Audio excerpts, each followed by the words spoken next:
Ya, materi tauhid episode ke-9 ya, yaitu tentang tumbal. Review sedikit episode 8 kemarin kita ngebahas tentang apa? Ngalap berkah. Ngalap berkah itu boleh kalau sesuai syariat ya.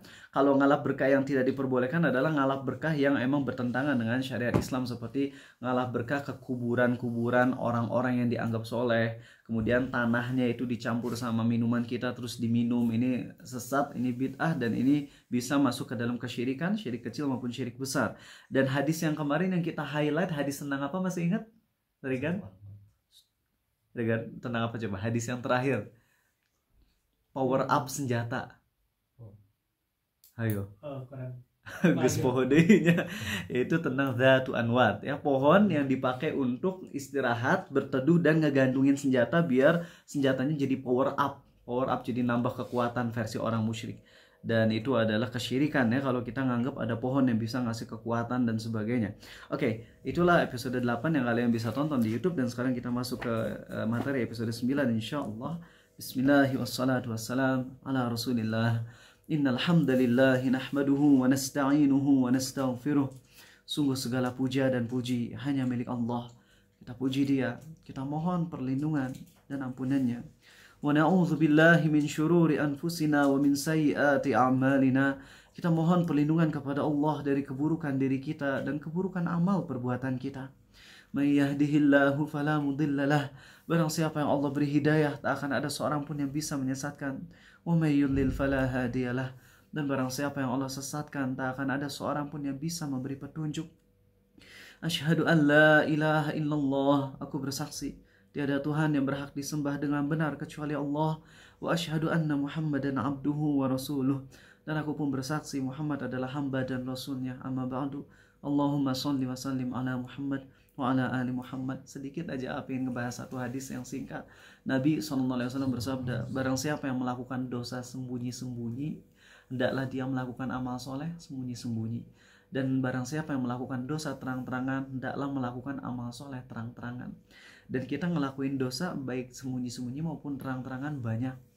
Maka salah satu amal yang bisa jadi penggugur dosa adalah ikut kajian.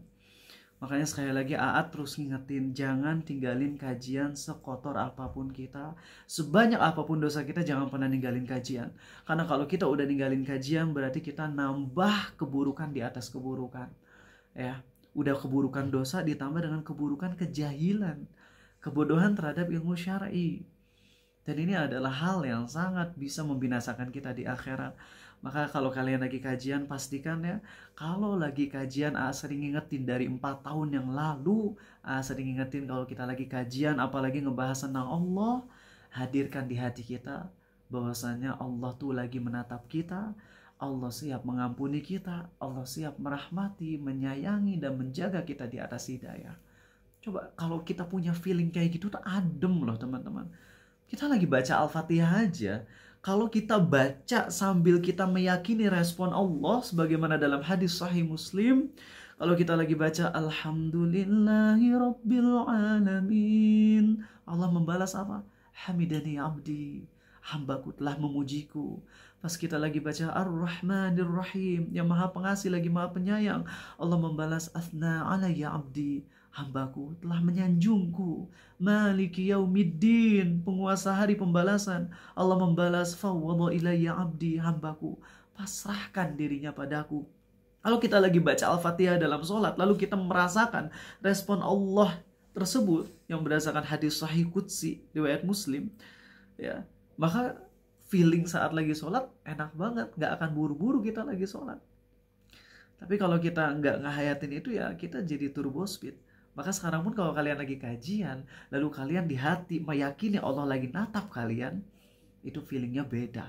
Setiap kata yang didengar dari pemateri, setiap ayat yang dibacakan, itu akan lebih menghujam di hati kita insya Allah. Baik teman-teman, sebelum masuk ke dalil-dalil, ingin nanya dulu ke Regan. Regan, boleh nggak minta bantuan ke selain Allah? Nggak boleh. Regan asal pernah minta bantuan deh. Tergantung konteksnya. Tergantung konteksnya. Oke, kira-kira jadi boleh atau enggak? Boleh. Boleh. Biar boleh gimana? Ada syarat? Tidak melanggar sesuai dengan syariat Islam. Sesuai dengan syariat Islam tuh gimana rinciannya?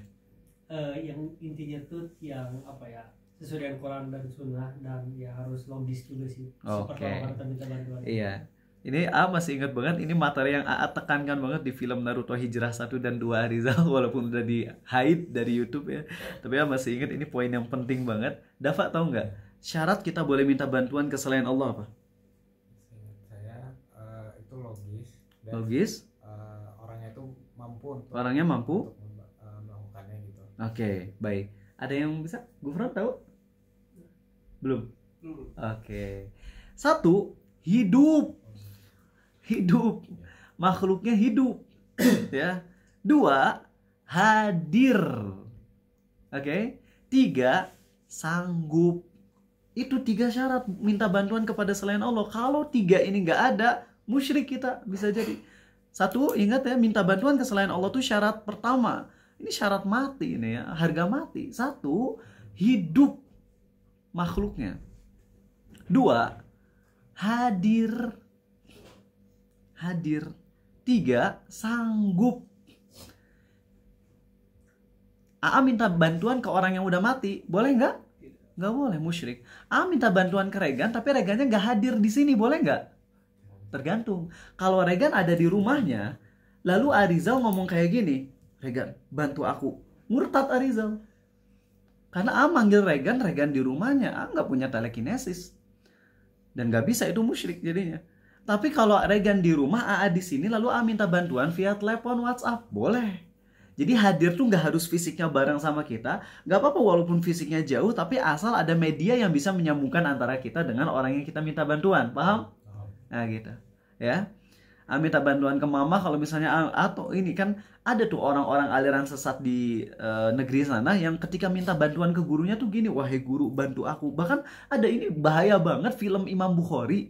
Parah ini mah. Imam Bukhari demi Allah nggak pernah ngelakuin ini. Ini pernah beli CD film Imam Bukhari dan eta mah musyrik syirik akbar. Kenapa Imam Bukhari ketika lagi difitnah sama ulama-ulama sesat, apa coba di film Imam Bukhari? Ingat ini bukan Imam Bukhari beneran ya. Ini cuman apa film apa kayak ya film dibuat-buat aja. Ya, nyeritain tentang kehidupan Imam Bukhari. Imam Bukhari nyata di film drama tersebut ngomong gini, wahai Allah, wahai Rasul, bantu aku. Waduh. Ini syirik jadinya. Minta bantuan kepada orang sesoleh apapun yang telah wafat, ini hukumnya syirik. Gak boleh. Gak boleh. Ya. Nah, jadi ketika kita minta bantuan kepada selain Allah, satu, hidup. Dua, hadir. Hadir tuh maksudnya pokoknya kita bisa connect aja sama dia. Mau lewat telepon, lewat WhatsApp, lewat video call, atau ngomong langsung di depannya. Dan yang ketiga apa? Sanggup. Dulu aku punya murid, dia ketua ilmu tenaga dalam di sebuah sekolah, dan dia emang Hokage-nya gitu loh. Dia ketuanya. Dan dia emang udah punya kekuatan yang lebih dari Arizal. Dulu kan Arizal baru level angin sih. Karena untuk naik level ke air itu harus mencairkan besi dengan pandangan mata. Nah, semacam Amaterasu lah jurusnya si Itachi Uchiha gitu loh. Dan ini emang real, kekuatan-kekuatan kayak gitu emang sihir, real ada. Tapi jelas ini kesyirikan. Nah, murid Arizal ketika teman-temannya mau ngadain bazar, dia ngomong teman-temannya, Gog, ya, dipanggil Gog, tolong dong belah awan. Langsung marah dia. Saya ikut ilmu tenaga dalam tapi bukan untuk ini mah musyrik. Kayaknya dia keluar. Masya Allah, udah jadi ketua ilmu tenaga dalam, tapi ketika teman-temannya minta dia buat ngebelah langit, ngebelah apa? Awan, dia langsung keluar itu, taubat. Apa-apaan ini mau jadi syirik, musyrik. Saya punya kekuatan gini malah bikin orang jadi musyrik, udah saya keluar, taubat, alhamdulillah. Gitu ya. Jadi sanggup. Minta ketika Dik, tolong dong angkatin itu jemuran, boleh nggak? Boleh. Tolong Dika kuras pantai selatan. Wah, ini apa-apaan? Tolong bawa gunung, tolong bawa candi. Ini udah musyrik ini jadinya. Karena kita nggak boleh minta bantuan kepada makhluk yang makhluk itu mustahil untuk melakukannya. Paham ya? Oke. Nah, sekarang sebelum kita masuk ke materi tumbal, yakni menyembelih untuk selain Allah, ada beberapa poin yang harus bahas dulu. Karena menyembelih untuk selain Allah itu kan gak jauh dari pembahasan tentang jin. Ya, cuma di sini mau singkat karena ceramah ini sekitar 3 jam kalau dulu. Mau persingkat. Jadi teman-teman, iman kepada adanya jin itu rukun iman keberapa? Kedua? Ya gitu. Emang ada iman pada jin? Asal pertama iman pada Allah, dua iman pada malaikat. Oh ngaco nih Dafa. Bener Dafa ya. Yaitu iman kepada jin adalah kata para ulama cabang dari iman kepada malaikat. Karena Allah menyebutkan malaikat dan jin itu sering bersandingan. Ya, begitupun dalam hadis yang sahih. Begitupun ketika kita tahu ya dulu malaikat jin yang soleh secara lahiriahnya diajak ke surga tinggal bersama malaikat, disuruh sujud ke Nabi Adam ya di surah Al-Baqarah ya ke-30-an. Nah, jadi iman tentang adanya jin merupakan rukun iman. Orang yang nggak percaya adanya jin berarti dia sama aja dengan orang yang mendustakan adanya malaikat, maka dia bisa kafir gitu. Jin wajib kita percaya adanya. Nah, cuman orang terbagi menjadi 3 golongan. Ada yang beriman dengan adanya jin, lalu dia kerjasama dengan jin yang akhirnya menjerumuskan kepada kesyirikan. Ini sesat yang pertama. Kafir malah bisa jadi ya. Yang kedua, nggak percaya adanya jin. Ini juga kafir, karena mendustakan firman Allah. Ketiga, adalah yang tengah-tengah. Ya, yaitu yang beriman adanya jin, kemudian beramal sesuai dengan hal yang disyariatkan. Maksudnya gimana sih? Nah, jadi di sini aku nanya ke Daf, kalau misalnya ngasih sate ke jin boleh nggak? Nggak boleh. Seorang ulama namanya Al-Amashi pernah ketemu sama jin, oke? Lalu jinnya lagi nampakin diri, ngomong gitu, nggak ada orang ya, nggak ada jinnya ya, nggak kelihatan. Tiba-tiba ada yang ngomong, aku adalah jin. Terus Al-Amashi ngomong gini, kamu suka apa? Ini ulama loh, ulama ya. Kamu suka apa? Suka nasi. Akhirnya sama Al-Amashi dibawa 1 sendok nasi, terus diginiin. Tiba-tiba sendoknya terbang terus ngilang sendiri. Terus Al-Amashi ngomong, kamu jin dari mana? Saya dari daerah sana. Agamamu apa? Agamamu apa? Saya Muslim, kata jin ini. Apakah di antara kalian ada jin-jin yang buruk? Ada. Jin yang paling buruk di antara kami adalah jin-jin Syiah Rafidah, kata jin ini gitu. Maka teman-teman, dalam masalah interaksi dengan jin, sebagian ulama berpendapat semua jenis interaksi dengan jin itu haram. Oke? Ini pendapat sebagian ulama. Tapi pendapat yang lebih tepat adalah pendapat Syekhul Islam Ibnu Taimiyah yang ada rinciannya. Walaupun sebenarnya ini udah dirinci, prakteknya mah rada-rada susah. Ya. Jadi amannya mah mending ikut pendapat ulama yang pertama, oke? Jadi interaksi dengan jin udah haram. Ini biar lebih aman, oke? Tapi nggak ada salahnya kan nyampain ilmu tambahan ya. Interaksi dengan jin itu Syekhul Islam Ibnu Taimiyah membagi menjadi 4. Ya.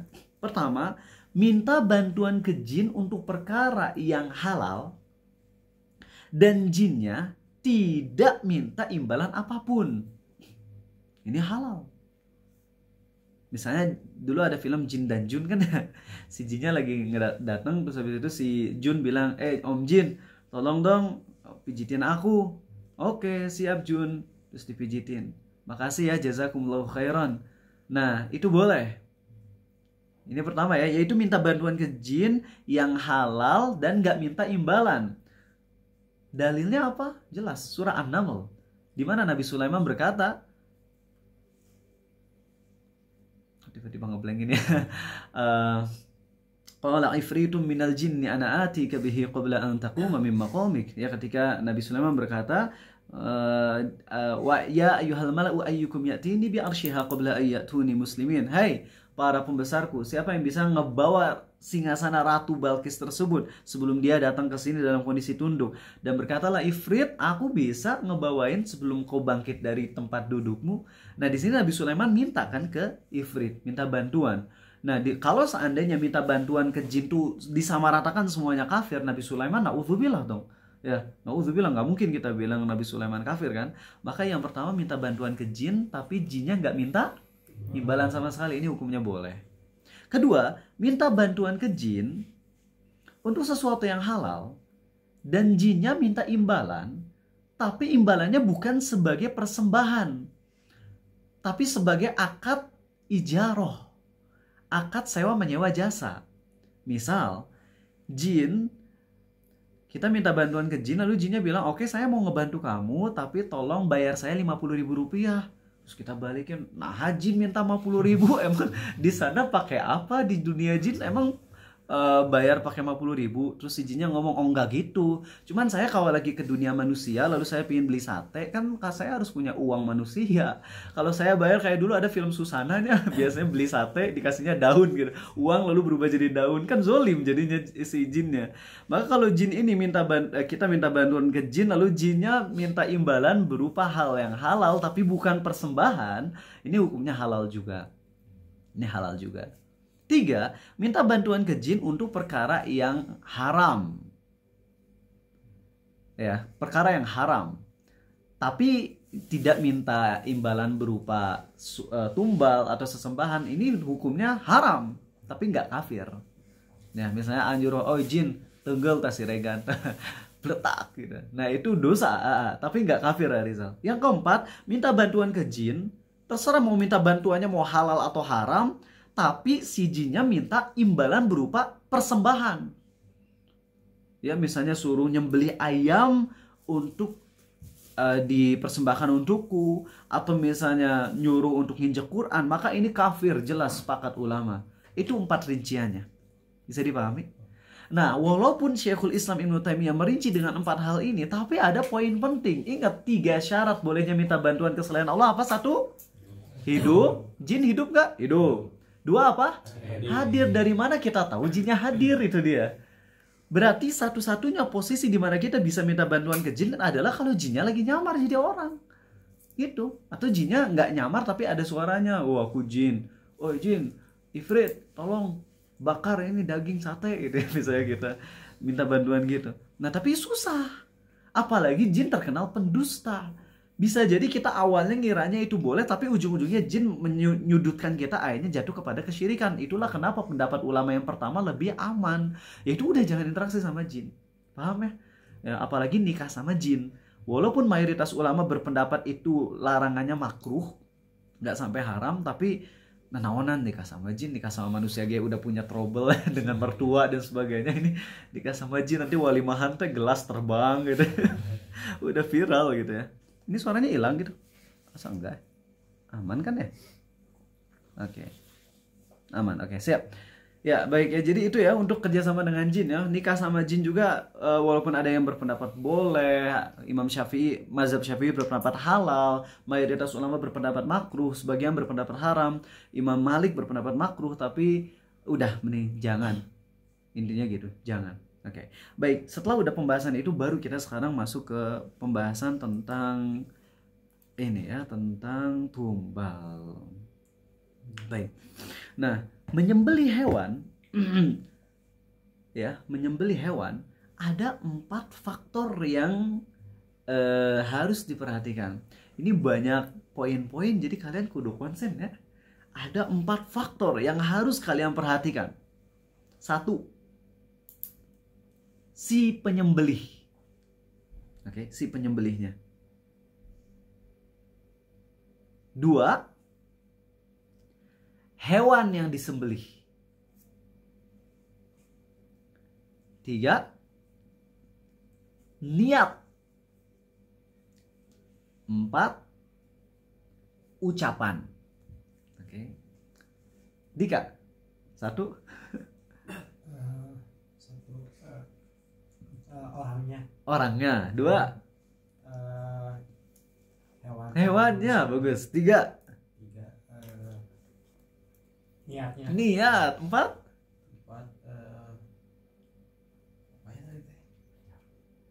ucap Masya Allah ya. Otaknya encer-encer ya. Oke ya. Nah, walaupun slow motion tapi gak apa-apa. Masya Allah. Barakallahu fikuma ya, Regan dan Dika. Itu 4 ya. 1, orangnya, orang yang menyembelihnya. 2, binatangnya. 3, niatnya. 4, ucapannya saat nyembelihnya. Oke. Nah, untuk hewan jadi halal, 4 faktor ini semuanya harus terpenuhi. Oke. Nanti kita coba rubah-rubah yuk. Nanti pas rubah nanti mau tahu kalau kalian konsen kalau rubah 1 kira-kira hukumnya jadi gimana gitu ya. Oke. Oke, kita orangnya dulu ya.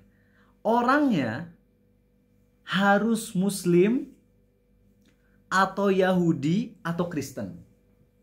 Oke, orangnya harus Muslim, Kristen atau Yahudi. Ada ustadz yang bilang Kristen dan Yahudi yang halal sembelihan hewannya mah Kristen Yahudi yang masih original. Bukan Kristen Yahudi yang sekarang udah bersekte-sekte, ada Protestan, Ortodok, Advent, dan sebagainya. Maka kita jawab balik, sebagaimana ini fatwa dari Syekh Shalih Fauzan, Syekh Asim Al-Hakim, dan atau jangan nyebutin ulama kontemporer deh, kita langsung nyebutin gurunya Imam Bukhari, yaitu Imam Al-Humaid. Di mana Imam Al-Humaid berkata, Allah halalkan untuk kita daging hewan sembelihan orang Yahudi dan Kristen padahal Allah tahu kekafiran mereka. Dan ketika turun ayat wa ta'amul ladzina utul kitaba hillul lakum wa ta'amukum hillul lahum, sembelihan hewan orang Kristen Yahudi itu halal buat kalian, sembelihan hewan kalian pun halal buat mereka. Ketika diturunkan surat kelima ayat 5 ini, orang Kristen dan Yahudi juga udah kafir. Ketika diturunkan ayat ini, Kristen Yahudinya bukan murni lagi, bukan original lagi. Ya, Sa'ad bin Abi Waqqas nikah sama Yahudi, Yahudi yang original? Enggak, Yahudi yang kafir. Maka boleh menikahi dan boleh makan sembelihan dari orang Kristen dan Yahudi. Ya, hewannya itu boleh. Tapi kan mereka kafir. Kalau kafir kan otomatis. Nah, jadi gini, kalau kita nggak ngeliat cara nyembelihnya, maka kembali ke defaultnya, yaitu halal. Ada orang Kristen, Yahudi nyembelih hewan, kita nggak ngelihat cara nyembelihnya, udah halal. Tapi kalau kita ngelihat orang Kristen nyembelih, terus dia pas lagi nyembelih dia bilang in the name of Jesus, haram. Atau dia nggak ngomong gitu, dia langsung ngomong FUCK misalnya. Wah, kan misalnya pas mau nyembelih, aduh FUCK, haram. Jangankan orang Kristen atau Yahudi, orang Islam kayak gitu. Kalau kita lagi ke pasar, pernah lagi sama Abil di pasar, gak usah nyebut pasar mana ya. Ada pas lagi naik ke flyover, ngelihat pasar-pasar, ya Allah itu ada orang bertatonya, dan itu nyembeli ayam tuh kagak ngomong. Saplang. Haram itu. Haram sembelihan itu. Kalau kita ngelihat haram, tapi haram buat kita yang ngelihatnya, tapi tidak haram bagi orang-orang yang nggak tahu. Bagi orang yang nggak tahu, maka sembelihan-sembelihan ayam di pasar-pasar kaum muslimin hukumnya halal buat mereka. Adapun buat arisan yang lihat langsung itu haram. Oke, paham ya? Jadi pertama orangnya yang nyembelih harus siapa? Muslim atau Kristen atau Yahudi, sekte apapun. Sekte apapun. Oke. Kedua, hewannya. Yang disembelih harus hewan yang memang halal untuk dimakan. Gak bisa kita pakai bismillah nyembelih babi gitu ya, agar haram. Gak bisa. Monyet, kucing pakai bismillah tetap haram. Gak bisa. Jadi hewannya pastikan harus hewan yang emang halal dimakan. Bebek, angsa, itik, ikan mah gak usah disembelih ya, dan sebagainya. Oke. 3, niat. Nah ini nih, untuk niat. Niat harus karena Allah. Niat harus karena Allah. Disembelihnya harus karena Allah atau untuk hal-hal yang memang diperbolehkan oleh Allah. Jadi nyembelihnya tuh niatnya untuk Allah, yakni untuk dipersembahkan untuk Allah, seperti ketika kita lagi lagi Idul Kurban, atau emang kita nyembelihnya dengan niat ingin dimakan, ya. Itu kan Allah ngizinin kita nyembelih untuk makan kan ya. Pokoknya nyembelihnya niatnya harus karena Allah atau karena hal-hal yang emang Allah izinkan untuk dimakan, untuk dan sebagainya. 4, apanya tadi? Ucapan. Nah, kalau ucapan jelas ini harus dengan bismillah atau dengan menyebut nama Allah yang lainnya, nggak apa-apa, nama-nama Allah, nggak harus Allah. Bismillah bisa, atau dengan nama Ar-Razzaq, Ar-Rahim itu boleh ya. Tapi yang paling baik adalah bismillah, Allahu Akbar, sembelih. Gitu. Kalau nyebut selain Allah saat nyembelih, sebagian ulama berpendapat udah musyrik tanpa ada rincian. Sebagian ulama seperti Imam Nawawi yang dinukil oleh Ustaz Firanda ya, berdasarkan lahiriah dari fatwa Imam Nawawi adalah kalau dengan menyebut nama selain Allah tapi dia tidak mengagungkan objek yang dia sebut, maka itu syirik kecil. Tapi kalau sambil dia nyebut selain Allah dan dia pun mengagungkan objek yang dia sebut, maka itu syirik akbar. Nah, tapi rata-rata kalau orang udah nyembelih nyebut dengan nama selain Allah, pasti dia respect dan mengagungkan orang yang dia sebut namanya itu kan ya, pasti. Kalau saya Idul Kurban kan disebut namanya, ini kurban punya Ustadz Rizal. Itu mah nyebut nama kepemilikan, bukan nyebut saat disembelih. Itu mah nggak apa-apa. Ini kurban milik A Rizal, milik A Obi. Bismillah. Nyembelihnya mah tetap Bismillah, bukan dengan menyebut nama Rizal, dengan menyebut nama Obi, bukan. Ya, itu mah nggak apa-apa. Paham ya? Oke, mari kita rubah-rubah. Ya. 4, sekali lagi apa Dafa? Penyembelih, binatangnya, niat dan ucapan. Mari kita rubah-rubah, semuanya harus ngejawab ya. Jadi satu-satu kasih contoh ya dari 4 ini. Dafa, ada seorang Buddha nyembeli sapi dengan menyebut nama Allah dan diniatin untuk Tuhannya orang Islam. Halal atau haram dagingnya? Dafa, Dafa tapi kelihatan bintangnya. Dafa. Haram ya. Iya. Karena apa? Karena dia Buddha. Karena penyembelihnya aja udah nggak sesuai dengan yang diakui ya. Bintang, orang Kristen nyembelih sapi dengan menyebut nama Allah dan diniatkan untuk Allah. Halal. Fahri, orang Yahudi menyembelih kambing dengan menyebut nama dengan niat untuk Allah, tapi nggak nyebut nama Allah saat nyembelihnya. Haram. Tapi kalau kita nggak tahu, kalau nggak tahu maka halal. Ini fatwa dari gurunya Imam Bukhari ya, Imam Al-Humaid, yaitu beliau berkata, Allah halalkan untuk kita sembelihan orang Kristen dan Yahudi, daging hewan sembelihan orang Kristen dan Yahudi, padahal Allah tahu kekafiran mereka. Jadi udah, kalau mereka jadi dari Amerika, dari Australia, negeri-negeri yang mayoritasnya Kristen dan Yahudi, gak usah pakai check and dicek. Kalau ada sapi, domba, kambing, halal udah. Dan gak usah nanya, did you slaughter with the name of Allah? Terus mereka nanya, what is Allah gitu ya. Udah, mereka gak usah ditanya gitu. Kalau mereka nggak ngerti, udah gak usah ditanya. Kembali kepada firman Allah, Allah halalkan, beres, gak usah ambil pusing gitu ya. Sama untuk penyembelih yang muslim juga, yang ada di pasar-pasar, gak usah kita nanya lagi, kamu itu nyembelihnya dengan nama Allah nggak bener nggak, gak usah. Kalau mereka nyembelihnya salah, itu dosa mereka, kita nggak dosa. Paham ya? Jadi kadang-kadang kita tuh ingin hati-hati namanya, waro, ingin berhati-hati tapi malah salah langkah ya. Sampai ada ustadz yang bilang jangan makan daging ayam sembelihan yang ada di pasar-pasar, udah ayamnya ternak sendiri, potong sendiri. Belum pernah motong ayamnya, serem asli.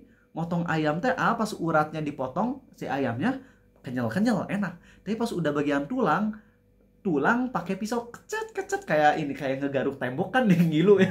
Itu ngilu banget, nggak kuat itu. Nah, jadi itu menyusahkan sekali kita. Nggak seperti itu. Oke, Dafa udah? Oke.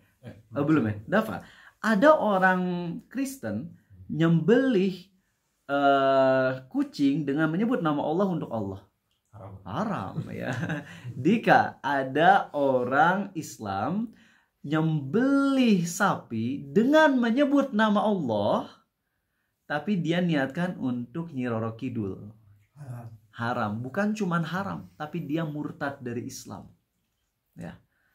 Jadi dari 4 ini yang paling menentukan bangetnya adalah yang masalah niat. Soalnya kalau masalah niat mah udah nggak pakai rincian. Kalau seseorang nyembelih diniatkan untuk selain Allah dan selain apa yang Allah izinkan, berarti diniatin misalnya untuk sesajen buat jin, untuk Nyi Roro Kidul, untuk apapun, maka itu mah mau nyebut nama Allah kayak mau baca Al-Fatihah kayak, itu pelakunya murtad dari Islam. Paham ya? Itulah 4 faktor yang harus kalian pahami baik-baik. Oke, kayaknya cukup aja, nggak usah semuanya di itu. Dan sekarang AA mau langsung masuk ke dalil-dalilnya ya. Sengaja nyampein poin-poinnya dulu biar nanti ketika ngebahas dalil kalian nggak pusing lagi gitu ya. Oke. Dan untuk dalilnya nggak semuanya akan AA bahas ya. Dalil pertama adalah surat Al-An'am ya, qul inna salati wa nusuki wa mahyaya wa mamati lillahi rabbil alamin la syarika lahu wa bidzalika umirtu wa ana awwalul muslimin. Ya, di situ nggak akan bahas ya. Kemudian dalil keduanya adalah surah Al-Kautsar, inna a'tainakal kautsar fasholli li rabbika wanhar. Salat itu adalah ibadah yang teragung dan Allah sandingkan salat dengan menyembelih ya, berarti menyembelih adalah ibadah yang agung juga, maka nggak boleh untuk selain Allah. Dalil yang ketiga, nah ini dia, dalil ketiga kita bahas yuk, karena kita kayaknya pernah ngelakuin dosa ini. Lihat, dengar baik-baik hadis ini ya. Hadis riwayat Muslim, Allah melaknat orang-orang yang menyembelih binatang bukan karena Allah. Allah melaknat orang-orang yang melaknat kedua orang tuanya. Allah melaknat orang-orang yang melindungi orang yang berbuat kriminal. Dan Allah melaknat orang-orang yang mengubah tanda batas tanah. Mari kita bahas dulu untuk yang menyembelih binatang bukan karena Allah. Itu mah jelas pembahasan di pekan ini, tapi ini bagian yang kedua ya. Allah melaknat orang-orang yang melaknat kedua orang tuanya. Oke, laknat itu artinya apa sih?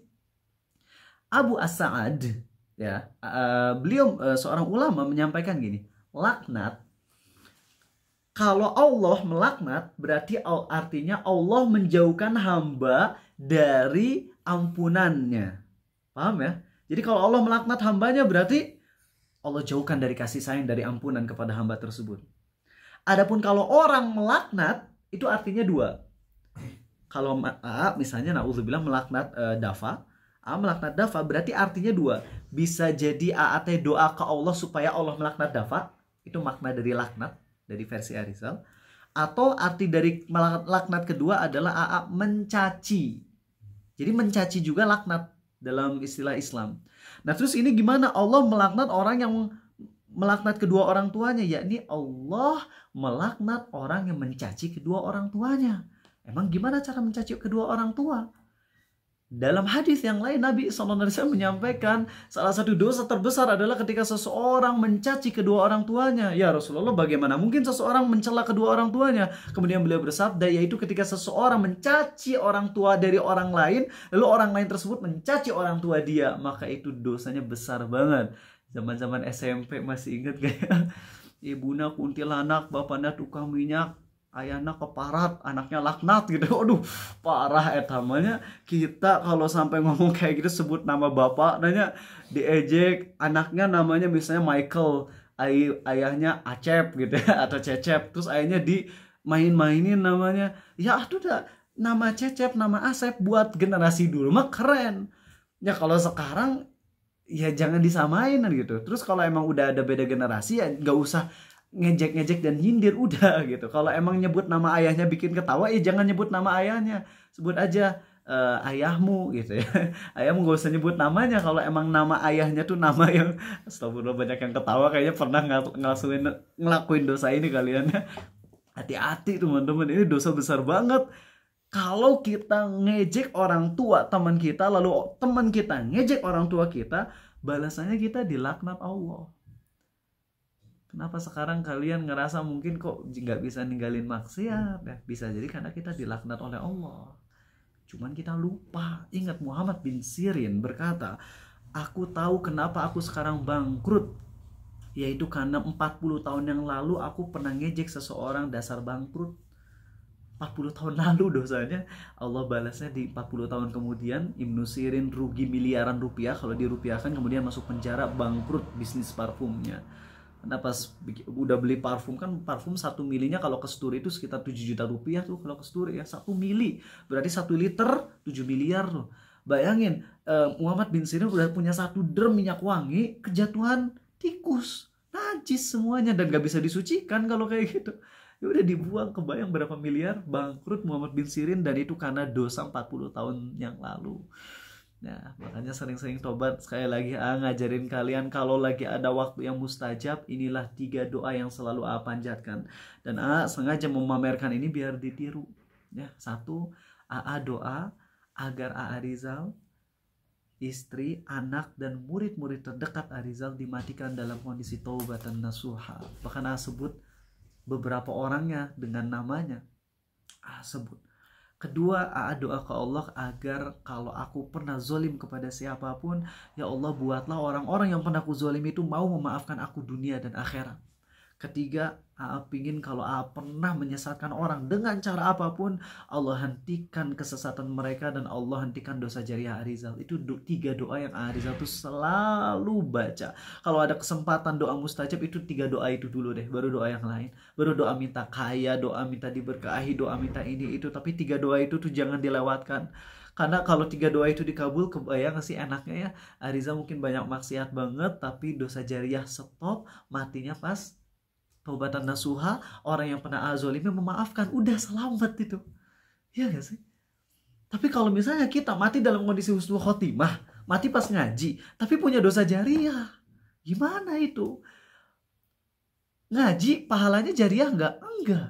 Kalau ngajar ngaji iya jariah, tapi kalau ngaji doang mati pas lagi mati pas lagi ngaji yang nggak jariah pahalanya, tapi dosa jariah. Nanti bisa ke counter itu pahalanya. Naudzubillah. Untuk 3 doa itu kalian juga ikutin nih biar dapat pahala jariah juga, ngajarin kalian 3 doa itu. Oke, baik teman-teman, udah paham ya untuk yang tadi ya? Ingat, jadi dari 4 faktor itu untuk penyembelih tidak boleh selain Islam, Kristen, Yahudi.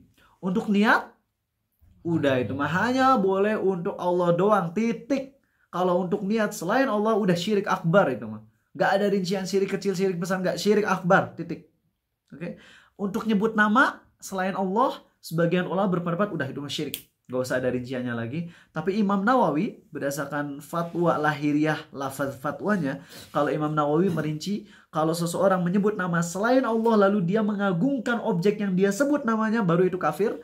Adapun kalau dia nyebut hanya basa-basi tanpa diniatin, maka itu syirik kecil. Ya, adapun yang terakhir apa? Binatang ya, kalau binatangnya mah itu masalah fikih sih.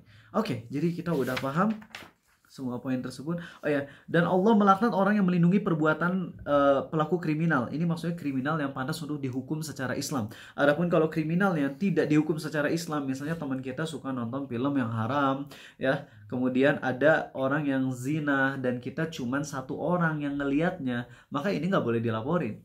Ya, ada orang yang suka nonton film porno, maka jangan pernah kita laporkan, ya, karena itu dosa pribadi dan tidak ada hukuman had di dalam syariat Islam. Jadi nggak usah dilaporin, tutupi aibnya, nasihati dia. Yang zina, kalau kita cuma 1 orang yang jadi saksinya, jangan dilaporin. Kalau dilaporin kita yang nanti dihukum 80 kali pecut. Tapi kalau kita 4 orang dan 4 orangnya semuanya bisa ngebuka selimut dan ternyata kelihatan pulpen masuk ke tutupnya, maka baru dilaporin. Gimana kasusnya ada 2 teman saya lagi zina nih di dalam selimut, kami berempat, berlima malah. Lalu pas kami buka selimutnya ternyata maaf udahan gitu. Boleh nggak dilaporin? Atau masih berhubungan tapi nggak lagi masuk pulpennya. Boleh dilaporin nggak? Nggak boleh. Kalau kita laporin kita yang malah dihukum. Jadi kalau kalian mau ngelaporin pelaku zina itu harus 4 orang saksi, 4-4-nya harus yang soleh, bukan orang yang ninggalin sholat. Kalau orang ninggalin sholat udah nggak bisa jadi saksi itu mah, nggak bisa jadi wali nikah, nggak bisa jadi saksi gitu ya.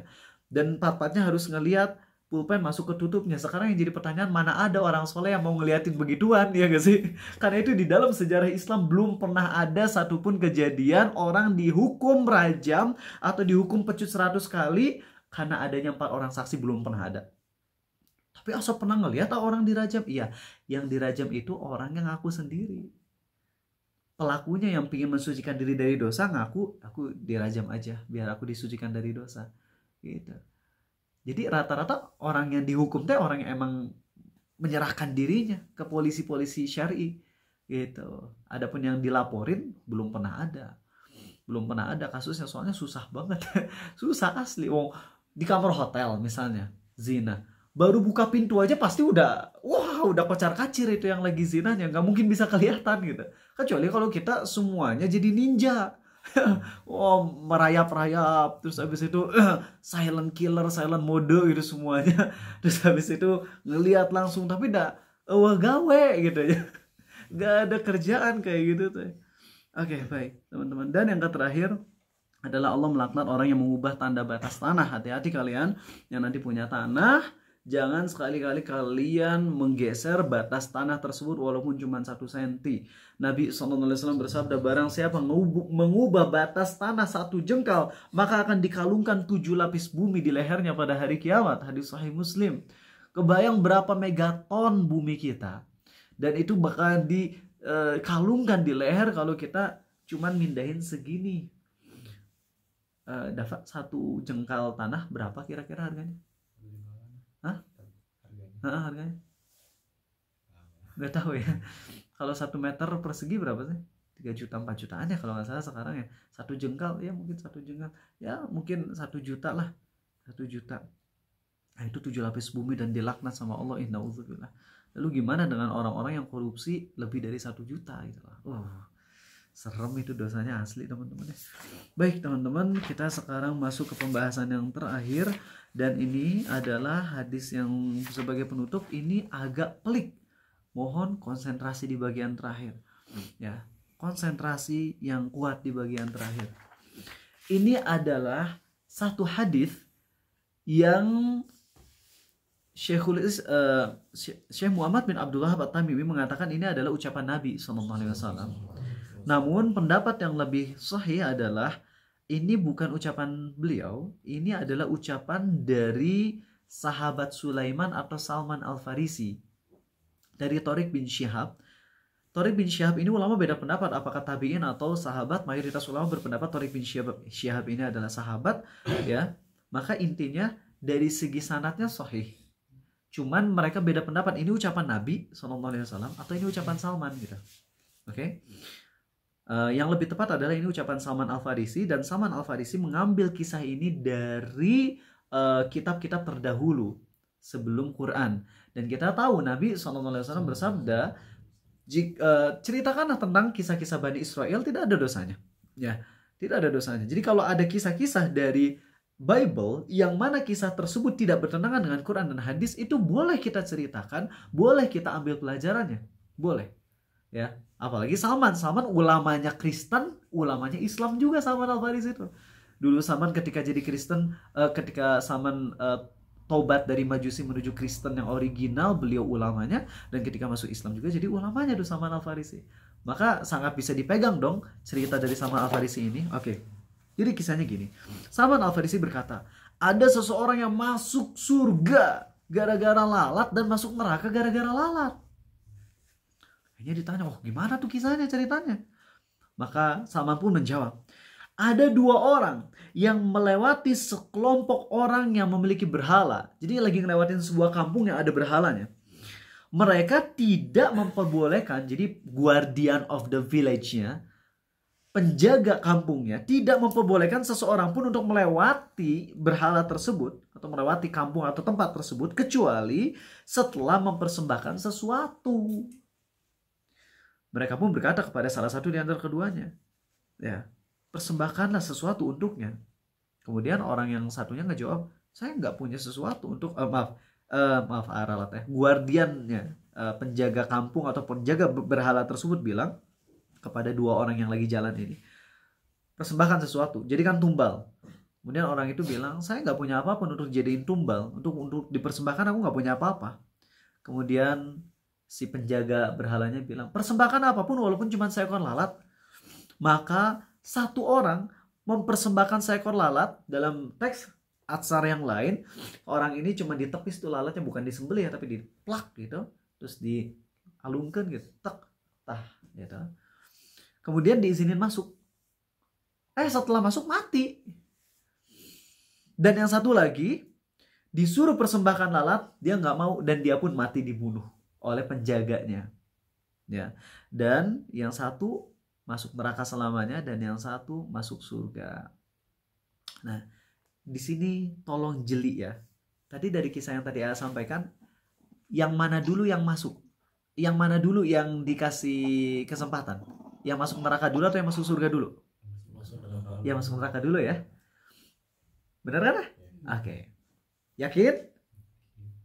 Kenapa? Ya, yakin? Langsung diam gitu kalian. Bener, yang masuk neraka dulu. Oke. Tapi ada teks yang lain yang menerangkan sebenarnya bukan yang masuk neraka dulu, tapi yang masuk surga dulu. Yang ditawarin tuh. Ya, soalnya ini gini ya.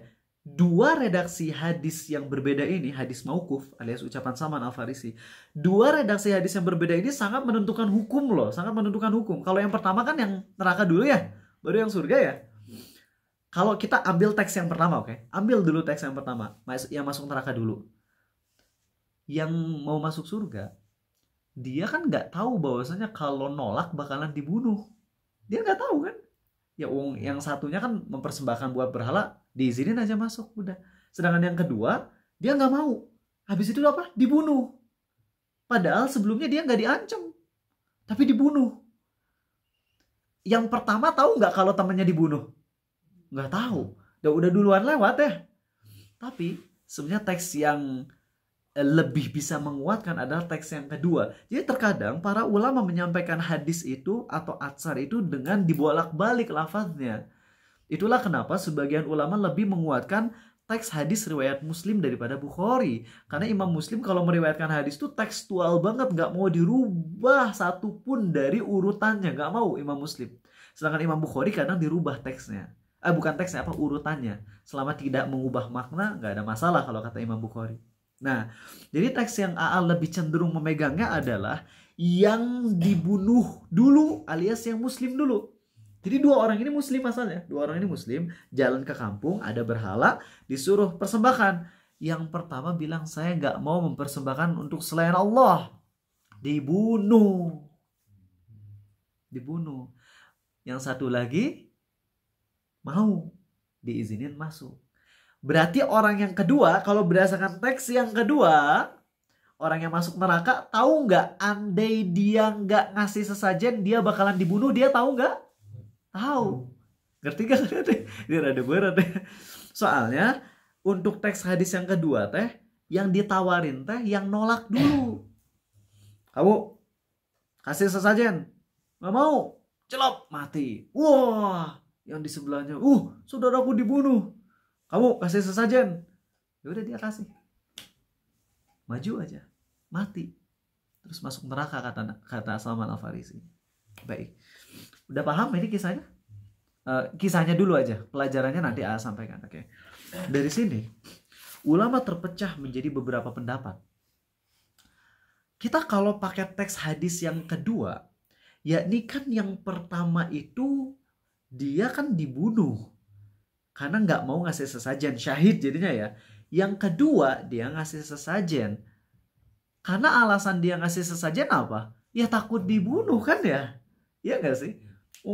Saudara saya udah mati nih, dibunuh gara-gara nggak mau ngasih sesajen. Ya udah, karena aku takut dibunuh, kasih aja. Tapi kenapa malah divonis neraka? Bukankah kalau orang yang dipaksa untuk melakukan kekafiran, dia nggak dosa kan ya? Diancam dibunuh nggak dosa kan? Iya kan ya? Nah, pendapat ulama pertama menyatakan yang Allah maafkan itu hanyalah mengucapkan kalimat kekafiran karena dipaksa. Adapun praktek kekafiran tidak dimaafkan walaupun kita diancam dibunuh. Coba Dafa, apa ucapan kekafiran ini? Contoh ya, ini hanya ngasih example, bukan berarti Dafa mau ngucapin kalimat kekafiran. Coba ucapin satu kalimat kekafiran apa? Rasulullah pendusta. Rasulullah SAW pendusta. Nah kalau Dafa diancam mau dibunuh, saya mau bunuh kamu kecuali kalau kamu ngucapin Rasul pendusta Sallallahu Alaihi Wasallam. Nah kalau ucapan Dafa mau dibunuh kalau nggak ngejek Nabi Sallallahu Alaihi Wasallam, maka Dafa boleh mengejek Nabi SAW hanya di lisan ngejek, tapi hati sangat membenci ucapan kekafiran tersebut, itu dimaafkan. Sekarang apa praktek kekafiran? Kalau tadi kan ucapan, kalau sekarang mah amal perbuatan kekafiran, apa contohnya? Sujud ke sapi. Apalagi? Ngasih sesajen, nginjek Quran. Nah menurut sebagian ulama, untuk praktek kekafiran ini tidak ada daruratnya. Paham? Ini pendapat ulama pertama. Jadi kalau Regan, saya mau bunuh kamu kecuali kalau kamu ngejek Allah dan Rasulnya. Regan boleh ngejek Allah dan Rasulnya di lisan, tapi hati membenci perbuatan tersebut. Oke, karena diancam dibunuh. Tapi kalau gini, bilang, Regan, sujud ke rakyat Dressrosa.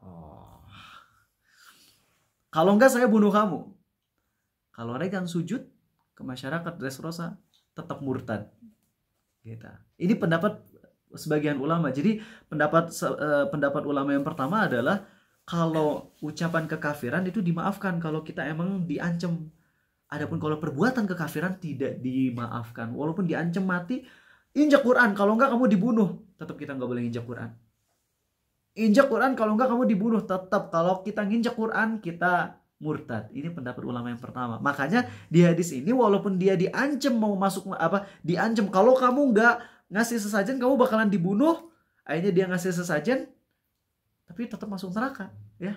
Padahal kan itu darurat karena amal perbuatan kekafiran tidak dimaafkan. Yang dimaafkan itu apa? Ucapan. Makanya Ammar bin Yasir kan dulu nggak melakukan amal kekafiran. Ammar bin Yasir ketika kan dipanggang ya, ibunya ditusuk dari kemaluan sampai leher, ayahnya dimasak di kuali, Ammar bin Yasir pokoknya dipanggang di bawah terik matahari, disiksa habis-habisan, dipecut, dan disuruh ngejek Nabi SAW dan disuruh memuji berhala. Akhirnya Ammar bin Yasir mengejek Nabi SAW dan memuji-muji berhala. Itu amal atau ucapan? Ucapan. Dimaafkan kalau ucapan. Tapi Ammar sujud nggak ke berhala? Enggak sujud. Ini pendapat ulama pertama. Bisa dipahami ya? Yang dimaafkan adalah ucapan kekafiran kalau kita dipaksa. Adapun perbuatan kekafiran tidak dimaafkan. Ini pendapat dari Guru Arizal juga. Ya. Ini pendapat dari Guru Arizal juga.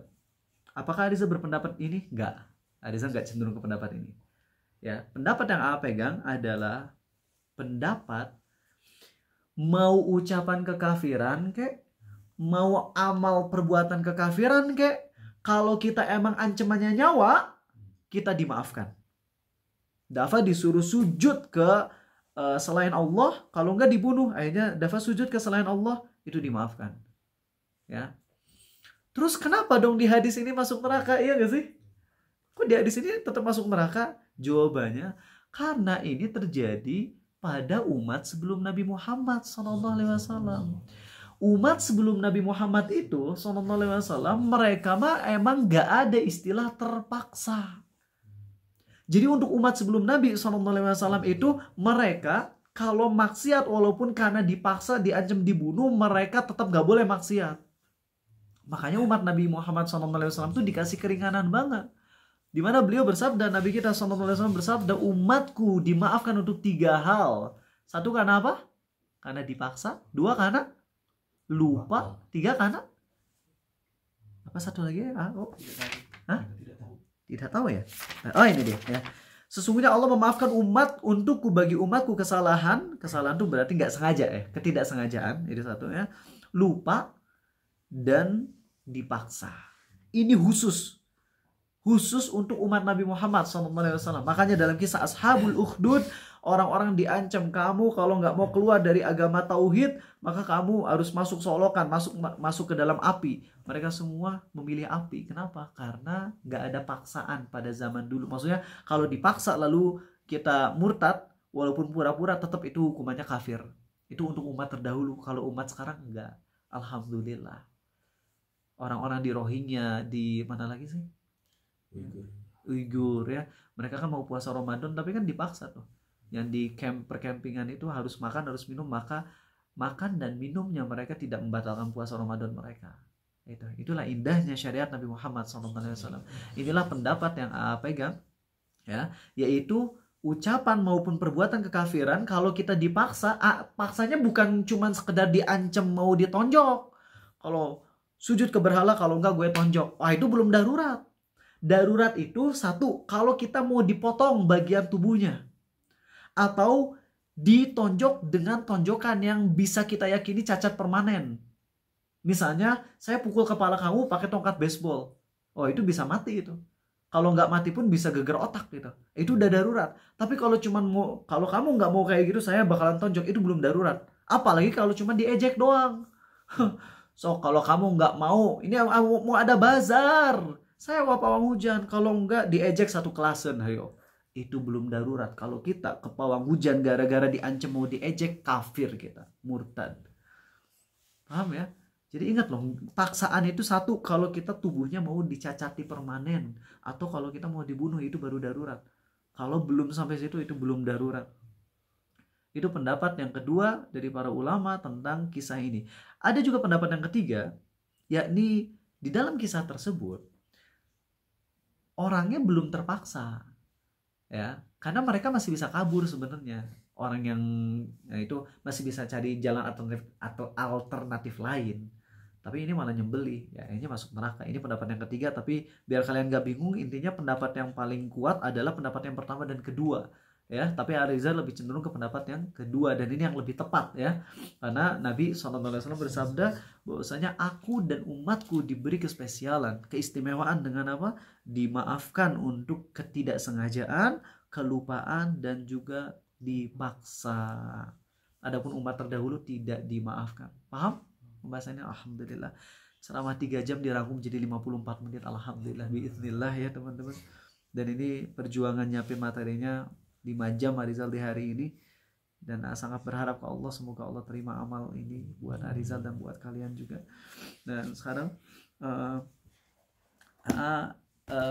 belum persiapan buat tadabur surat Yusuf, tapi pingin ngambil dari surat Yusuf, cuman memang tidak, ini random, agak random ya teman-teman ya.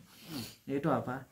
Salah satu hal yang mind blowing banget adalah ketika Nabi Yusuf mengalami semua kesulitan, semua keresahan, semua ujian-ujian pahit. Lalu kemudian setelah 80 tahun gak ketemu sama Nabi Yakub, sampai Nabi Yakub pun udah buta, kangen sama Nabi Yusuf, kangen sama Benjamin, kakak-kakaknya Nabi Yusuf yang zolim pun udah pada taubat. Setelah 80 tahun merasakan ujian yang penuh dengan kepahitan, lalu bertemu dengan ayahnya, yaitu Nabi Yakub. Apa yang diceritakan Nabi Yusuf kepada Nabi Yakub itu benar-benar mind blowing teman-teman. Yuk kita list ujian yang menimpa Nabi Yusuf apa? 1, di keluarga jadi bahan bulian mulu. Dan bulian yang dirasakan oleh Nabi Yusuf itu bukan 1-2 hari.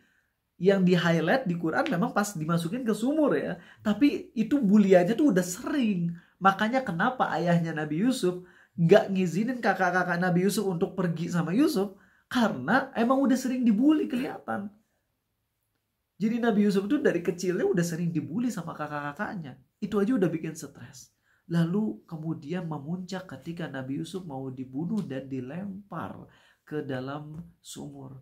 Lalu kemudian dijual. Lalu kemudian dijadikan budak. Lalu kerja sebagai orang yang hina. Hina secara status ya. Kalau secara kemuliaan di sisi Allah gak ada tandingannya para nabi dan rasul itu. Kemudian dituduh zina. Walaupun terbukti Nabi Yusuf itu nggak salah, ya Zulaikha dan juga para wanita juga mengatakan hadza malakun karim. Ya ini malaikat yang mulia, ini saking gantengnya gitu. Ini bukan manusia. Udah mereka setuju kalau Nabi Yusuf ini nggak salah, tapi mereka berbuat makar yang akhirnya Nabi Yusuf masuk ke dalam penjara. Di dalam penjara itu udah ngingetin untuk sampaikan ke raja tentang skill saya. Malah si teman Nabi Yusuf yang disuruh nyampein ke raja lupa sampai 9 tahun. Nah, padahal Nabi Yusuf tuh bisa keluar langsung loh. Kan raja itu kan butuh penafsir mimpi ya. Sedangkan Nabi Yusuf skillnya jago banget dalam nafsirin mimpi. Andai teman Nabi Yusuf ini langsung nyampein ke raja, Nabi Yusuf bisa langsung keluar. Tapi temannya Nabi Yusuf lupa sampai 9 tahun.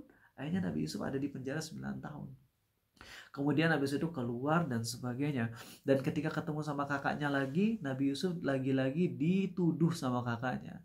Qalu iyasriq faqad saraqa akhul lahu min qabl. Benjamin nyuri. Dulu kakaknya juga si Yusuf itu suka nyuri. Padahal di depannya ada Nabi Yusuf tuh ya. Nabi Yusuf lagi ngobrol sama kakaknya. Dan kakaknya ngomong, kakak-kakaknya Nabi Yusuf nggak nyadar kalau yang di hadapannya adalah Yusuf. Kakak-kakaknya Nabi Yusuf ngomong kayak gini. Oh, Benjamin nyuri ya. Kalau Benjamin nyuri pantas aja, kakaknya dulu tuh Yusuf juga suka nyuri. Akhirnya Nabi Yusuf tuh udah jengkel banget di hati. Fa'asarraha Yusufu fi nafsihi wa lam yubdiha lahum. Semua ujian yang begitu berat, dari ujian spiritual, mental, fisik. Tapi ketika datang Nabi Yakub, ya, apa yang diucapkan oleh Nabi Yusuf? Ya abati hadza ta'wilu ru'ya min qablu faqad ja'alaha rabbi haqqan. Lihat nih kalimat yang begitu indah ini. Wa qad ahsana bi idh akhrajani minas sijni wa jaa'a bikum minal badu min ba'di an nazagha syaitanu baini wa baina ikhwati. Dari semua ujian yang buruk tersebut yang Nabi Yusuf mention di akhir, gak ada satupun keburukan. Tapi apa yang Nabi Yusuf mention? 1, wahai ayah, Allah baik banget ke aku. Waktu aku bisa keluar dari penjara. Waktu Allah menakdirkan kalian yang asalnya tinggal di daratan yang penuh kegeresangan, akhirnya bisa ke Mesir hidup sejahtera. Allah juga bimbing kakak-kakakku untuk taubat. Lihat Nabi Yusuf yang diingat adalah nikmat Allahnya. Dan ini jadi pelajaran penting buat kita. Karena sungguh teman-teman, kalau seandainya kita nikmat dan musibah itu 50-50, kita ini udah binasa. Allah tuh nggak ngasih nikmat dan musibah 50-50. Allah ngasih nikmat jauh lebih banyak daripada musibah, itu tuh pasti. Dijamin. Gak ada satupun manusia di muka bumi ini yang dikasih nikmat dan juga musibahnya 50-50, gak ada. Siapa manusia yang paling buruk ujian keburukannya? Yang paling berat ujian keburukannya siapa? Lebih spesifik, sebut namanya. Hah? Nabi Muhammad SAW. Beliau manusia yang paling berat ujian hidupnya. Nabi SAW paling berat ujian kehidupannya. Tapi tetap aja nikmat yang Allah berikan kepada beliau jauh lebih banyak daripada musibah yang menimpa beliau. Makanya ketika diturunkan ayat idza jaa nasrullahi wal fath wa ra'aitan nasa yadkhuluna fi dinillahi afwaja fasabbih bihamdi rabbika wastaghfirhu innahu kana tawwaba. Ketika datang kemenangan, Allah nyuruh kita untuk bersyukur. Padahal kan kalau misalnya mau mah ketika datang kemenangan, inilah saatnya balas dendam ke orang-orang Quraisy kan gitu ya. Tapi Allah malah nyuruh nabinya SAW yang berakhlak mulia untuk memuji Allah, untuk beristighfar atas kekurangan dalam apapun yang dilakukan kita sebagai manusia. Dan sebagai closingnya, Api nyampein ayat ini teman-teman, atau hadis ini, salah satu hadis yang paling indah dan gak ada momen yang lebih membahagiakan di dunia ini kecuali di dua momen ini, kata sahabat Nabi SAW. Pertama adalah ketika datangnya Nabi SAW ke Madinah. Ketika beliau datang ke Madinah, itu adalah momen yang sangat membahagiakan. Dan momen kedua yang paling membahagiakan adalah saat keluar satu statement dari Nabi SAW, anta ma'aman ahbabta, kamu akan bersama dengan orang-orang yang kau cintai. Anas bin Malik berkata, amalku jauh banget dari amal Nabi SAW, dari Abu Bakar dan Umar, tapi sungguh aku mencintai Nabi SAW, Abu Bakar dan Umar. Maka aku berharap kecintaanku kepada mereka bisa menjadikan aku bisa bersama mereka di hari kiamat kelak. Anta ma'aman ahbabta, kamu akan bersama dengan orang-orang yang kau cintai.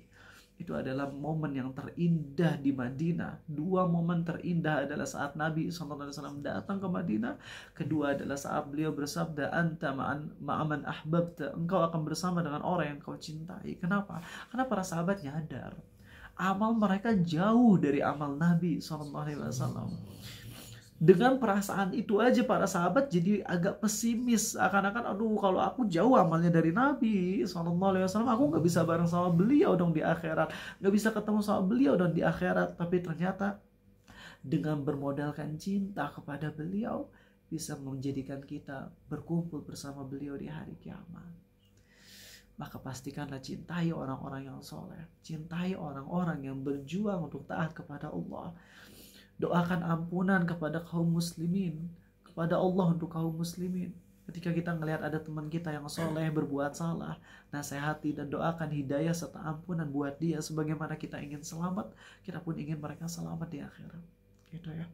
Itu aja dari Arizal. Terima kasih teman-teman atas penyimakan kalian ini. Kita masuk ke tanya jawab. Alhamdulillah 1 jam lebih 3 menit. Dan kita sekarang masuk ke pertanyaan. Besok kajian fikih ditarik ke hari Minggu pagi, karena besok jam 4 pagi harus sudah ke Jakarta. Nanti insya Allah ceramah tentang kesesatan liberal. Ya jujur kagum aja ya, belum pernah seumur hidup diundang untuk tablik akbar yang audiensnya adalah orang-orang awam dari kalangan SMP dan SMA, dan judulnya adalah membedah kesesatan liberal. Ini membuktikan kalau anak SMA 61 Jakarta, mereka emang bener-bener serius belajar Islamnya gitu. Mereka nggak mau sesat, ya. Sehingga mereka ngambil loncat ke materi yang sangat begitu urgen. Mungkin karena mereka sering ngelihat kesesatan kaum liberal yang ada di media sosial, dan akhirnya mereka ngerasa urgen. Kan padahal kalau kajian yang seserius itu harusnya jangan di tablik akbar gitu ya, kajian internal, tapi ini di tablik akbar. Mungkin karena mereka menganggap Arizal udah sering ngebahas kesesatan-kesesatan liberal di media sosial dan viral, sehingga mereka ngerasa cocok untuk dibahas di tablik akbar. Insya Allah besok berharap bakalan jadi hal ceramah yang sangat bermanfaat dan akan upload juga di YouTube insya Allah. Baik, yang punya pertanyaan silakan tentang materi kalau bisa dulu, yang di luar materi nanti jawab ya secara random. Tapi kalau ada yang ini dulu, materi dulu. Oke. Bagaimana dengan sembelihan suatu populasi yang mayoritasnya mengaku Kristen namun mereka juga kadang-kadang mencampur dengan Buddha seperti Korea dan sebagian orang Tiongkok. Oke, yang jadi parameter ada ayam. Oh, yang jadi itu bisa dimatiin dulu, maaf, mohon maaf, siapa yang itu nyala? Arif matiin Arif. Bisa dimatiin, itu Zaki atau siapa yang jadi admin? Itu Arif nggak sengaja kayaknya, dia lagi di motor. Nah, sip. Ini yang jadi parameter adalah yang dominan, ya, yang dominannya di Amerika dominannya Kristen, ya udah halal. Tapi Kristennya Kristen KTP. Emang di Amerika ada KTP ya? Oke, tahu. Ya, yang terhitung adalah yang dominan dari populasi tersebut. Ya. Maka itu jadi halal. Oke. Jika bercanda minta tolong yang nggak mungkin makhluk sanggup dengan hati tahu makhluk tersebut nggak bakal mampu, apakah bahaya? Bisa kasih contoh nggak? Bisa kasih contoh, karena nggak selalu candaan tuh jadi kafir gitu ya. Ada candaan yang sifatnya sarkas. Sarkas tuh untuk membuktikan kamu tuh nggak sanggup, misalnya gini ya, ngomong kata Pak, pindahin gunung. Ngomong gitu, bercanda mah bercanda, tapi itu dalam rangka sarkas, dalam rangka untuk ngomong kamu tuh lemah gitu loh, tembus gunung. Ya itu nggak kafir lah, jelas itu nggak kafir. Tapi kalau ucapan si Doraemon ketika dia ngomong wah Jesus bantu aku, itu mah tuh udah jelas kekafiran itu mah. Ya. Bisa dipahami ya. Jadi tergantung gimana konteksnya. Nah, ya silakan. Kalau candaan yang kayak misalnya lagi mau makan terus ada yang nyatain puji Tuhan gitu. Oh gitu ya. Jadi gini ya. Sebenarnya dari sisi kata puji Tuhan itu benar. Tapi dari sisi niat sang pengucap dan juga lafaz, yang mana lafaz tersebut sudah merupakan lafaz yang dikenal sebagai lafaz orang-orang Kristen. Maka itu sangat bahaya. Apakah boleh divonis kafir? Nggak berani vonis kafir untuk kasus itu. Kenapa? Karena masih bisa dibawa kepada makna yang benar. Walaupun secara konteks kelihatannya sih nggak benar. Cuman nggak akan memvonis dia kafir. Bisa jadi dia udah kafir di mata Allah. Bisa jadi. Tapi nggak mau memvonis kafir. Adapun kalau statementnya udah statement kekafiran yang jelas, maka berani vonis dia kafir. Itu seperti ada orang yang ngomong semua agama benar kok, semuanya bisa masuk surga, itu mah udah jelas kafir. Tapi kalau tadi konteksnya secara kalimatnya masih benar gitu, puji Tuhan kita Allah, tapi perbuatan dia yang mungkin niru-niru orang kafir, apakah masuknya kepada kekafiran atau tasyabuh doang, disinilah nggak berani memvonis dia, tapi jelas nasehatin, misalnya jangan kayak gitu gitu ya, paham ya? Walaupun bercanda kan kayak dia ini punya kan, ini kan semuanya dari niat. Kalau misalnya dia ngucapin itu niatnya karena buat Tuhannya itu yang dia maksud Allah gitu kan. Iya betul. Biar lucu-lucuan aja gitu. Iya, tapi lucu-lucuannya itu konteksnya tuh udah konteks yang nyerempet kepada agama lain. Maka itu harus dihindari, minimal itu masuknya ke tasyabuh. Tasyabuh itu menyerupai. Tapi apakah semua menyerupai itu murtad? Enggak semua perbuatan menyerupai itu jadi otomatis kafir. Ya, jadi ya harus hati-hati yang kayak gitu. Ya, oke. Barakallahu fikum. Oke, ada yang mau nanya lagi di sini? Ya, silakan Regan. Izin bertanya. Boleh. Kan tadi kalau konteksnya kan kalau waktu Regan kecil itu sering banget ada program televisi lah kayak Hazanah Islam atau apapun yang ada cuplikan Bilal bin Rabah itu disiksa tapi tetap berpegang teguh berkata ahadun ahad. Nah, seandainya jika Bilal bin Rabah itu mengucapkan atau mengikrarkan saja secara hati menolak, cuman ucapannya dia pengen bergabung misalnya ke agama zaman jahiliyah ke yang kaum yang lain, kaum musyrikin, apakah itu tetap supaya nggak disiksa gitu? Iya. Oke, kasusnya semuanya sama, semua sahabat Nabi SAW sama, yaitu yang lagi disiksa kemudian habis itu sengaja mengucapkan kalimat kekafiran tapi hatinya tetap teguh di atas iman dan membenci kalimat kekafiran yang dia ucapkan, maka hukumnya sama dengan Amr bin Yasir, dia tidak kafir. Paham ya? Oke, wa iyyakum. Oke, ini dulu yang di kolom chat ya. Masih ada sekitar 9 menitan lagi ya. Terima kasih sudah menjelaskan. Kadang saya nggak ngerti di cerita horor hantu meminta sembelih ayam cemani baru diangkat kutukan penyakit, tapi tetap dikasih sembelihannya padahal jelas manusianya itu muslim. Ya sama-sama. Ini makasih ya. Maaf saya hidup di keluarga kejawen dan sering ikut ritual-ritual. Dulu sempat saat tertarik belajar Islam saya ingin nolak ajakan ritualnya, tapi kata mereka ini cuma formalitas. Dan akhirnya saya ikut tapi dalam hati menolak banget. Apakah ini juga termasuk yang tidak dimaafkan? Iya, ini termasuk tidak dimaafkan. Itu belum darurat. Darurat tuh kalau orang tuanya udah ngancem mau ngebunuh kita atau mau mematahkan tulang kita. Itu baru darurat. Adapun kalau cuman ini formalitas, ini nggak boleh, ini kekafiran akbar, ini syirik akbar. Syirik akbar, ngasih sesajen kepada laut itu mah udah jelas. Nggak ada ngasih sesajen laut tapi niat karena Allah tuh mustahil. Mustahil. Itu mah emang mungkin ngomongnya saya mau untuk Allah tapi nggak perbuatannya sendiri, itu udah jelas menunjukkan isi hatinya. Ya. Apa hukumnya ngambil koin-koin yang ada di air mancur keramat kayak SpongeBob gitu ya. Pendapat yang lebih tepat adalah pendapat dari Syekh bin Baz, yakni semua yang dipersembahkan kepada selain Allah itu hukumnya sama dengan barang buangan, sehingga halal untuk siapapun yang mengambilnya kecuali sembelihan. Oke? Misalnya ada di pohon beringin ada nasi goreng seafood, ya, ada kambing, ada Pepso, minuman soda, dan juga ada uang. Ambil semuanya kecuali kambingnya, gitu. Kenapa? Karena itu jadinya barang buangan. Dalilnya apa? Dalilnya adalah Nabi SAW mengambil harta-harta yang dipersembahkan di gudang Lata, berhala. Beliau mengambilnya kemudian dikasihkan ke Ibnu Mas'ud. Ini sahabatnya Ibnu Mas'ud, bukan Ibnu Mas'ud. Siapa nama sahabatnya tuh? Sebentar. Ini keskip aja. Ada satu sahabat Nabi SAW yang punya utang. Akhirnya Nabi SAW mengambil harta yang dipersembahkan untuk Lata, diambil, kemudian dikasihin ke sahabat itu untuk bayar utangnya. Jelas kan perbuatan beliau menunjukkan halalnya apapun yang dijadikan sesajen kecuali sembelihan. Kalau sembelihan yang diperuntukkan untuk selain Allah itu jadinya bangkai, maka nggak boleh diambil, najis, haram. Tapi selain sembelihan, maka nggak ada masalah. Sebagaimana beliau pun melakukan itu. Ini luar biasa ya, Nabi SAW tuh ngejelasin segala sesuatu gitu sampai sedetail ini. Tapi ingat, ngambilnya jangan di depan para yang ngasih sesajennya. Nanti ngiranya boleh. Oh nggak apa-apa saya ngasih ke berhala, nanti juga kamu kan ngambil duitnya buat orang-orang miskin kan kehitung sedekah. Nanti mereka malah jadi makin melestarikan.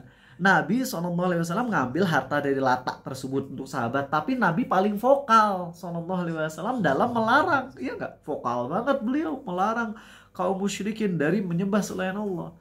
Jadi jangan dijadiin bisnis. Bayarkan besok udah ada, ini ada berhala, sok kasih yang banyak, nanti malam saya ambilin harta-hartanya selain sembelihan. Tong gitu, jangan atuh, itu mah parah.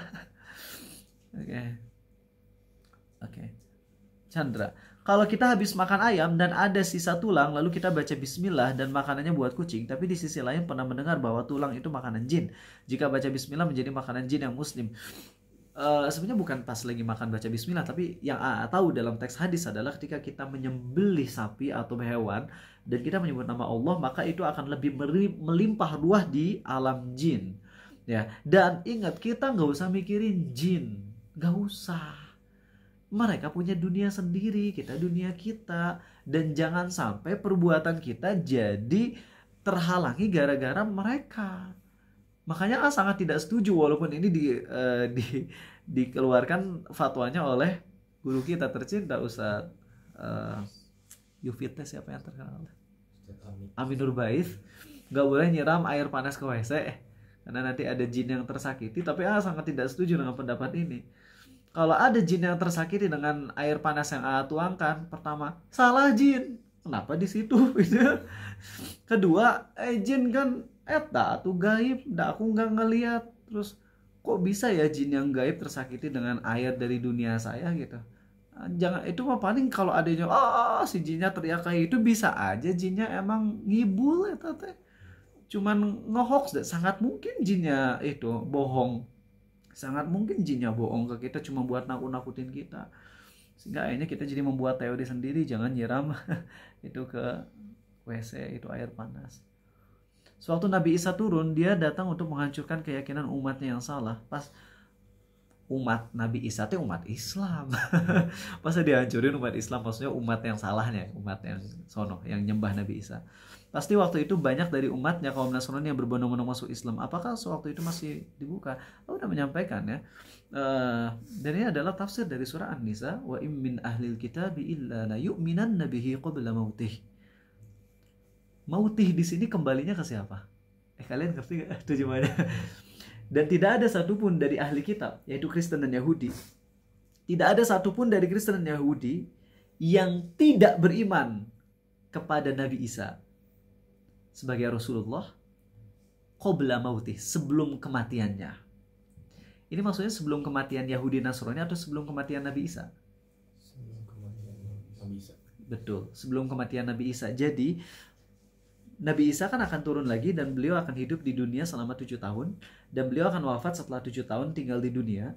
Nah, ketika Nabi Isa wafat, maka tidak ada satupun di muka bumi ini dari Kristen dan Yahudi melainkan beriman bahwasanya Nabi Isa itu bukan Tuhan. Nabi Isa adalah Nabi dan utusan Allah, pengikut Nabi Muhammad SAW. Begitu. Ya. 2 menit lagi ya teman-teman.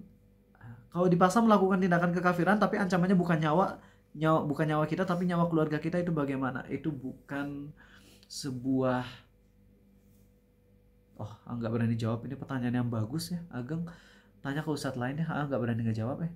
Kalau yang diancam bukan kita tapi keluarga kita, itu masuk darurat atau enggak? Allahu a'lam. Bagus pertanyaannya, cuman nggak bisa jawab ini. Kita mendengar orang lain berucap murtad lewat lisannya, lalu kita mendengarnya, apa yang harus kita lakukan? Walaupun tahu mungkin dia niatnya bercanda atau sarkas. Enggak. Kalau orang ngucapin bercanda, kalau dia ngucapin saya murtad dalam rangka bercanda, dia udah otomatis kafir itu mah. Itu mau nggak ada sarkas.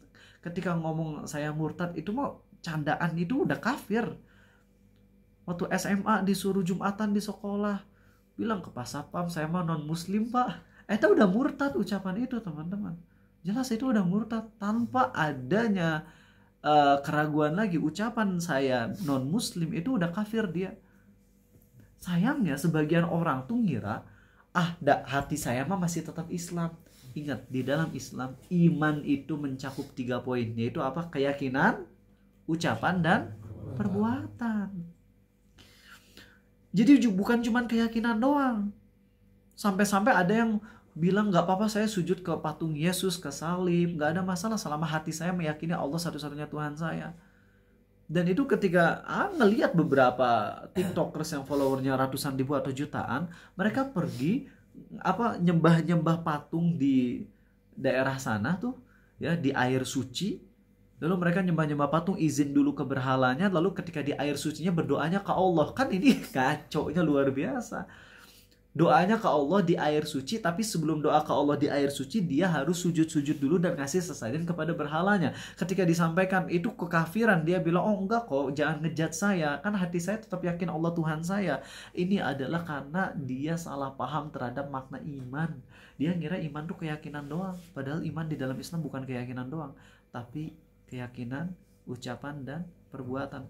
Makanya orang bisa kafir walaupun dia hatinya yakin kalau dia Islam, tapi dia sengaja nginjek Quran, kafir walaupun dia yakin Quran firman Allah.